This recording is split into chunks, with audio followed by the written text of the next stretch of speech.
તેવા શ્રદ્ધાળુ ભક્તોને કહીશ કે થોડોક સમય, થોડો ટાઈમ પછી જોજો, હું તમને ખરેખરમાં સામેથી કહેવાઈશ, બોલ તમારે શું જોઈએ છે, ત્યારે તમે નહીં માગી શકો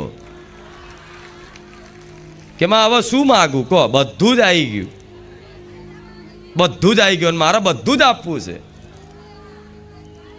હા, જીવનમાં કંઈક એવી વસ્તુ છે કે જેની ખોટ બધાને છે, કોઈ બાકી નહીં. આખા સંસારમાં કોઈ બાકી નહીં, બધાને ખોટ છે. શેની? પ્રેમની. બધાને બસ કોઈનું કોઈ પૂછવા વાળું જોઈએ, સંભાર લેવા વાળું જોઈએ. જેવું સંભાર લેવા વાળું જોઈએ, પૂછવા વાળું જોઈએ, દેખરેખ કરવા વાળું જોઈએ, દરેકને આવું જોઈએ. પણ આવું કોઈ આ સંસારમાં મળતું, બધાય પોતપોતાનું કરે છે ને. ઘરમાં પરિવારવાળા હશે 5 સભ્યો, તો 5 સભ્યોમાં બધાની બુદ્ધિ અલગ અલગ હોય, અને બધાય પોતપોતાને બધી એ ચિંતાઓથી જ ઘેરાયેલા હોય. એકબીજાને ચમનું છે, પૂછવાનો ટાઈમ નહીં, એટલે બધાને દુઃખ છે. બધાને છે, વિશ્વાસ રાખો, બધાને છે.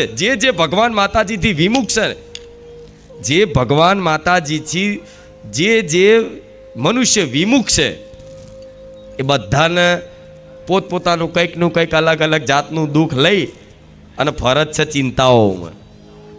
એટલે તમે એવી ચિંતા ના કરતા કે મારી મને એકલાના જ દુઃખ છે, બીજા બધા સુખી છે. ના, એ દુઃખી છે, સમજ્યા? હા, શું ખોટું? હા, તો આ કહેવાની વાત એટલે છે, શાંતિથી પ્રવચન એટલે કરું છું કે આ વાત બહુ ગહેરાઈની છે અને જેવા તેવા મગજમાં ઉતરવાની નથી.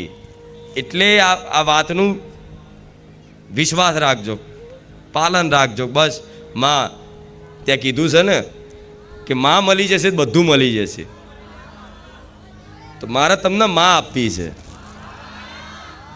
મારે પોતાની જાત મને આપી દેવી છે કે લે, હું તારી મેલડી, હું તારી ખુખાર મેલડી, હું તારી રામવારી મેલડી.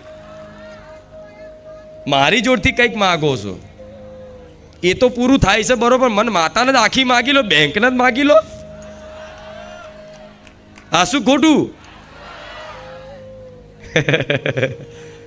આમ વિચારો છો, રોજ થોડું બેંકમાં જવું, એમ કદાચ આખા બેંકના માલિક બનાવવા માગું છું. તો એ તમે શું માગો? આટલું? પણ મારે આલવું છે બધું બહુ, અને માં મળી જશે તો બધું મળી જશે. એટલે તમારા ઘેર તમારી કુળદેવી છે, આ કુળદેવી જ મને માતા, તમારા દરેકની કુળદેવી બધી એક જ છે. તો એ માતાઓ જ એવું કહે છે